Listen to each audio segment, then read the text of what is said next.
BLR অফিসে misc case আবেদন করার পর যদি সেই কেসটা রিজেক্ট করা হয়, যেমন হতে পারে হয়তো দলিল আপনাদের যে পরিমাণ জমি কেনা রয়েছে, বা হয়তো পূর্বপুরুষ আপনাদের কোনো জমি ক্রয় করেছেন এবং বর্তমানে সেই দলিল অনুযায়ী রেকর্ড আপনার নামে কম রয়েছে, বা হতে পারে আরএসএ আপনাদের পূর্বপুরুষের নাম রয়েছে কিন্তু বর্তমান এলআর রেকর্ডে সে অনুযায়ী জমির পরিমাণ আপনাদের নেই, বা রেকর্ড নট ফাউন্ড, অর্থাৎ আরএসএ রয়েছে, এলআর এখনও কম্পিউটারাইজ হয়নি। এই ধরনের যে নানান মিসকেসগুলো রয়েছে, সেই মিসকেসগুলো বিএলআর অফিসে করলে বেশিরভাগ ক্ষেত্রে রিজেক্ট করে দেন, বা সেই মিসকেসগুলোর সমাধান কিন্তু করতে চাই না। তো তার জন্যও কিন্তু উপায় রয়েছে। এর জন্য আপনার কী করতে হবে না, এসডিও বা ডিএলআর অফিসে আপনি আবেদন করতে পারবেন। তো এই যে বিএলআর অফিস থেকে রিজেক্ট করা যে মিসকেস আবেদনগুলো, সেগুলো ডিএলআর অফিসে কিভাবে আপনারা আবেদনটি করবেন, তো তার জন্য কী কী বিষয়বস্তু আপনারা আবেদনটিতে লিখবেন, পুরো প্রসেসটা চলুন আজকের এই ভিডিওতে আপনারাকে দেখিয়ে দিচ্ছি। তো অবশ্যই ভালো লাগলে ভিডিওটি শেয়ার করবেন এবং চ্যানেলে নতুন হয়ে থাকলে অবশ্যই চ্যানেলটিকে সাবস্ক্রাইব করে রাখবেন। আবেদনটি আপনি অবশ্যই সাদা পেপার অথবা ডেমি পেপার নিয়েও আবেদনটি করতে পারেন।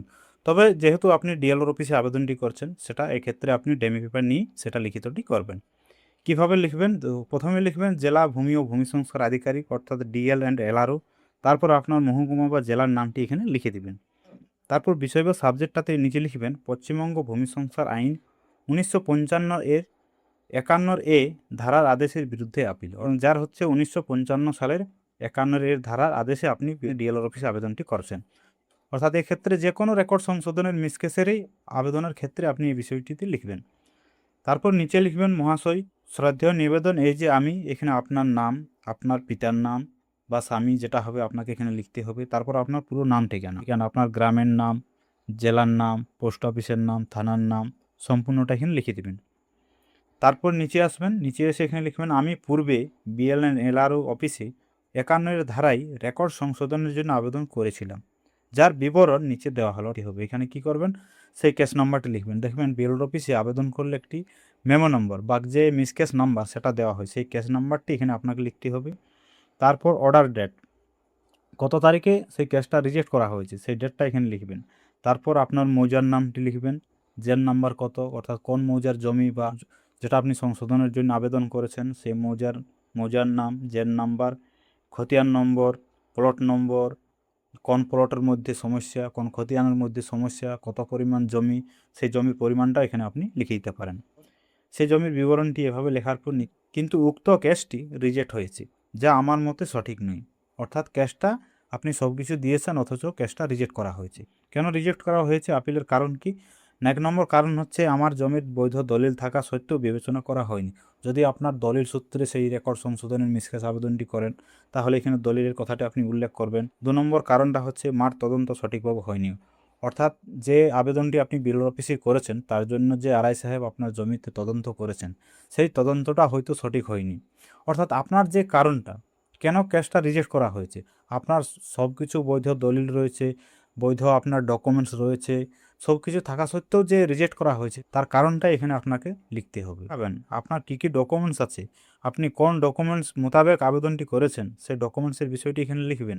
তারপর নিচে লিখবেন অতএব বিনীত প্রার্থনা এই যে উক্ত আদেশটি পুনঃ বিবেচনা করে আমার পক্ষে সঠিক রায় প্রদান করার জন্য আপনার নিকট আবেদন জানাচ্ছি।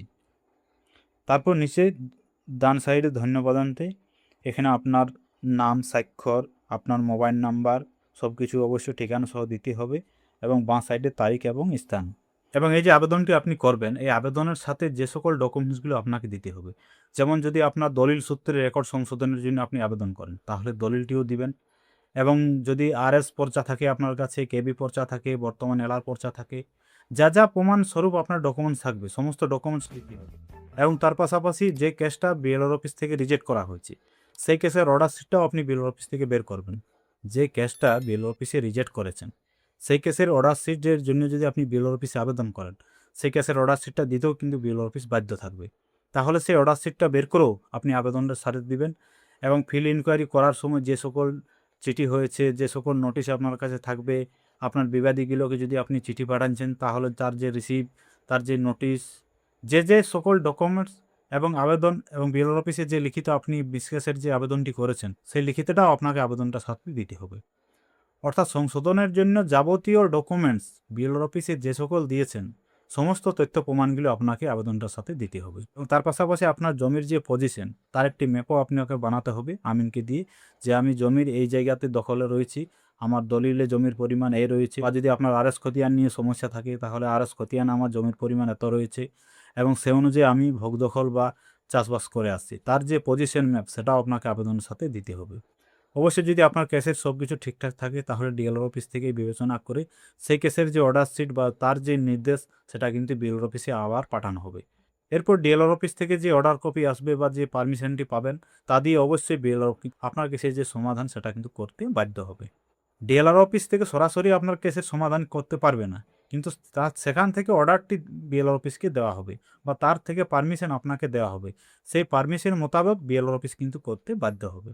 তো বিএলআর অফিসে কোনো মিসকেস যদি রিজেক্ট করা হয় তাহলে ডিএলআর অফিসে কীভাবে আবেদনটি লিখবেন, কী কী ডকুমেন্টস আপনাকে লাগবে, কীভাবে করবেন, পুরো প্রসেসটা আজকের ভিডিওতে আপনাকে জানিয়ে দিলাম।